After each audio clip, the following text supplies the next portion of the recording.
kehadiran Bapak Ibu guru. Pada kesempatan kali ini, di siang ini, saya akan memaparkan tentang program kearifan lokal, dari mana saya membuat tema ini kearifan lokal juga melalui olahraga tradisional. Yang saya ambil itu tentang hadam dan darasi.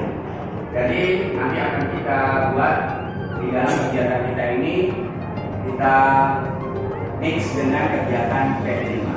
Ya, jadi untuk program kearifan lokal ini yang akan melibatkan seluruh peserta didik dari kelas 7, kelas 8 dan kelas 9. Untuk langkah belakang, sisi untuk memfasilitasi pembelajaran media yang berpusat pada peserta didik. Jadi pelibatan komunitas belajar sekolah dalam pelaksanaan program ini. Perilaku malas gerak atau biasa yang anak-anak bilang kan mager gitu ya. Dampak pengaruh gadget. Biasanya kalau udah kena handphone, mereka ini jadi tim berubah, jadinya mager gitu. Lanjut untuk SMP kelas 6 memiliki aset modal. Yang pertama ada modal manusia, sosial, politik, fisik, lingkungan, dan finansial yang berkontribusi positif terhadap program. Selanjutnya program ini sebagai bagian dari pelaksanaan proyek penguatan profil Pancasila. Mulai tentunya rasa peduli terhadap kearifan lokal. Jadi generasi kita ini banyak yang tidak tahu tentang budaya ya. Budaya negara kita Indonesia dalam permainan olahraga tradisional itu banyak yang tidak paham. Selanjutnya meningkatkan kebugaran peserta didik melalui permainan tradisional yang saya akan program yaitu olahraga dancing atau hadam. Next. Tujuan pembelajaran memfasilitasi pembelajaran terjogak yang berpusat pada peserta didik dengan melibatkan komunitas belajar sekolah. Jadi mewujudkan peserta didik yang aktif, produktif, beragam yang mudah dan sumber sehat. Karakter terbentuk dalam profil pelajar Pancasila dalam mencintai kearifan lokal pada permainan dalasing atau hadam. Yang terakhir mewujudkan nilai kompetisi peserta didik melalui program P5 yaitu olahraga tradisional. Baik, ini untuk langkah-langkah pembelajarannya. Yang pertama nanti kita akan membentuk tim. Jadi dalam pembentukan tim ini nanti kita berdiskusi bersama komite sekolah kita, guru staff, peserta didik, di mana merencanakan realisasi program besar melalui olahraga tradisional. Setelah pembentukan tim ada perencanaan. Nanti perencanaan ini tema kegiatan kita sesuai ya dengan profil pelajar Pancasila. Ada panitia untuk kegiatan, membuat jadwal, membuat alur kegiatan dan merancang kebutuhan dan anggaran. Setelah itu pelaksanaan. Setelah pelaksanaan itu kegiatan dalam profil Pancasila ini teknisnya kegiatan dilakukan dalam pertandingan atau turnamen nanti. Setelah pelaksanaan lalu bentuk biasa ada upacara, kita bentuk evaluasi terhadap seluruh program. Terakhir evaluasi melakukan penilaian terhadap setiap tim berdasarkan kriteria yang telah ditentukan. Ada umpan balik dari peserta didik, lalu ada dari pelatih, penonton. Setelah itu kita melakukan refleksi bersama untuk memperbaiki kinerja masa mendatang. Selanjutnya, nah ini Bapak Ibu, jadi untuk capaian yang diharapkan dalam olahraga tradisional di tema kearifan lokal ini, yang pertama keterampilan olahraga, yang kedua keterampilan sosial, yang ketiga keterampilan kognitif, yang terakhir ini karakter. Jadi ada keterampilan olahraganya itu meningkatkan kemampuan motorik, keterampilan sosial ini ada kerjasama, dan olahraga itu ada sportivitas, lalu keterampilan kognitif ini menganalisis nanti ya, memecahkan masalah. Lalu untuk karakter biasanya percaya diri ya, menunjukkan percaya diri pada anak yang biasanya itu dia takut untuk dalam pertandingan. Di sini dia didorong untuk mampu melakukan kerjasama tim dalam tim dalasing atau tim hadam nanti. Oke, lanjut. Dalam struktur program dan kita pembelian pokok belajar, yang pertama waktu, yang kedua tempat, yang ketiga target. Di dalam waktu ada program bugar melalui permainan tradisional. Dan nanti insya Allah kita akan lakukan di akhir bulan November. yang kita lakukan satu pekan di hari Kamis dan Jumat. Tepatnya untuk program ini permainan tradisional dilaksanakan di lapangan ya. Nanti di lapangan semua kegiatan kita set dalam bentuk lapangannya untuk garasi. Terakhir targetnya ini program untuk melalui permainan tradisional ini ya peserta didik biasa untuk menentukan kebugaran nanti dalam program jenjang dari kelas 7, 8, dan 9 semuanya terlibat. Targetnya peserta didik akan terbentuk kebugarannya. Oke, di sini ada peran komunitas. Saya bekerjasama dengan rekan sejawat dulu. Saya namakan komunitas belajar. Komunitas belajar sekolah serang ya. Sebagai mitra utama dalam hal pelaksanaan dan evaluasi. Rekan sejawat yang terlibat, saya minta bantu dengan guru IPA, Bapak Hanafi, guru PKN, Pak Erwan, dan guru PJK, Pak Yoga Prino. Ini sebagai pendamping proyek ya, sudah dijelaskan. Terima kasih. Selanjutnya, kapasitas yang dimiliki sekolah ada semodal manusia, ada ya kali-kali pengawas, pemimpin, kepala sekolah kita, ada guru mata pelajaran, semua terlibat, peserta didik, bahkan orang tua peserta didik juga terlibat.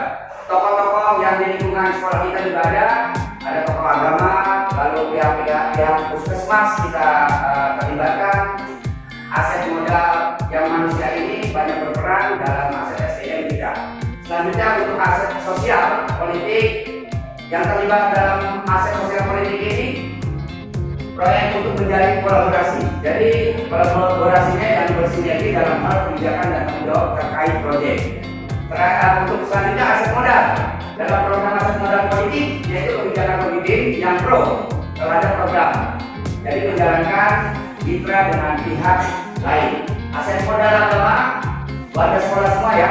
Biasanya taat beribadah ya, budaya, seni, FX, dan mapate dan gotong royong yang masih terawat dengan baik. Selanjutnya aset modal lingkungan berupa lingkungan sekolah yang asri, bersih, dan nyaman. Selanjutnya aset modal finansial yaitu ada dana bos biasanya dari sekolah dan yang lainnya sebagai sumber finansial utama dalam kegiatan proyek. Mungkin dari sumber yang terakhir ini kita bisa ada bantuan kolaborasi dengan komite sekolah, kita bisa datangkan sponsor sekolah. Selanjutnya rencana evaluasi kegiatan ini dilakukan dalam bentuk rapat nanti evaluasi kita bersama pemimpin, kepala sekolah, guru staf, lalu perwakilan peserta didik. Bentuk lain pelaksanaan evaluasi program bisa dengan wawancara langsung kepada perwakilan guru, nanti staf atau peserta didik. Evaluasi yang terakhir dalam bentuk angket melalui Google Form. Nanti kita buatkan untuk didistribusikan dalam isi oleh pemimpin, guru, staf, peserta didik, dan orang tua peserta yang terlibat langsung dalam pelaksanaan program. Oke, selanjutnya ini tantangan kita nih. Biasanya dalam kesibukan tantangan kita ini Bapak Ibu guru ya yang terlibat sehingga tidak maksimal. Selanjutnya faktor cuaca nanti kita harus pikirkan saat hujan. Opsinya di mana?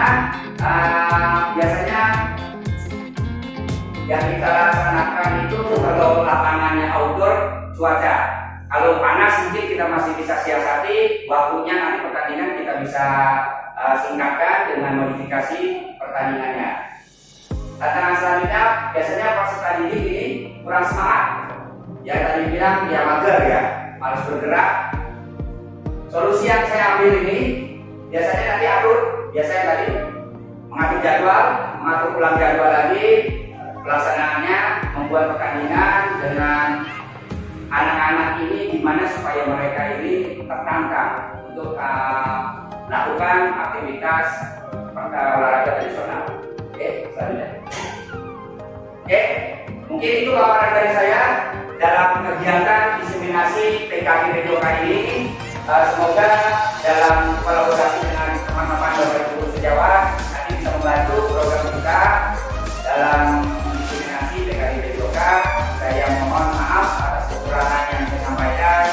Mungkin ada pertanyaan dari Bapak Ibu. Terima kasih. Ya, Pak Menpan. Pak Setia, izin bertanya Pak. Ya. Untuk teknis di lapangan itu seperti apa Pak? Dan nanti solusi solusinya itu kalau seandainya turun hujan bagaimana? Oh ya, tadi saya sudah memaparkan yang pertama Pak Menpan. Kalau turun hujan nanti kita atur lagi waktunya. Semoga sekalian kita ngecek ya berita cuaca. Kalau untuk struktur pertandingan nanti akan dibuat bagan biasanya. Jadi tim kelas 7, 8, 9 ini biasanya ada satu timnya itu 4 orang. 1 orang bisa atau 2 orang bisa buat cadangan. Kalau turun hujan, saya bandingkan lagi tadi kita atur ulang jadwalnya di hari berikutnya mungkin. Pasti teman-teman. Ya, silakan Pak Alvin ya. Coba kita lagi plan yang kalian Capaian pembelajaran. Nah, di situ kan tertulis ada keterampilan olahraga ya. Ya, So, bagaimana meningkatkan kemampuan motorik anak? Nah, kalau seandainya capaian penerapan itu tidak sesuai harapan, bagaimana nanti solusinya, Pak? oke, baik Pak Nabi. Dalam keterampilan olahraga ini yang kita tuntut ya untuk meningkatkan kemampuan motorik, fleksibilitas, kekuatan dan daya tahan tubuh. Jadi kalau misalkan anak-anak ini mereka tanpa disadari biasanya kita bentuk dalam permainan, nggak sadar, karena mereka ini dituntut untuk bekerja dalam tim dan dalam bentuk permainan. Nah biasanya mereka itu nggak sadar. Nah nanti kita analisis biasanya dalam tim itu dia mempunyai anak yang biasanya yang lebih semangat, itu yang memotivasi mereka. Jadi kami mengharapkan di dalam pembentukan permainan berarti ini mereka akan terbentuk kemampuan motoriknya dan nanti akan terbentuk juga mungkin kekompakan kerjasamanya. Mungkin itu Pak Anab ya. Baik Bapak Ibu Guru, ada yang lagi? Yang lain untuk bertanya? Sudah cukup? Saya ucapkan terima kasih untuk paparan kali ini. Semoga nanti kita dapat berkolaborasi dengan tim sama-sama. Saya harapkan semuanya bisa bantu untuk kegiatan kita.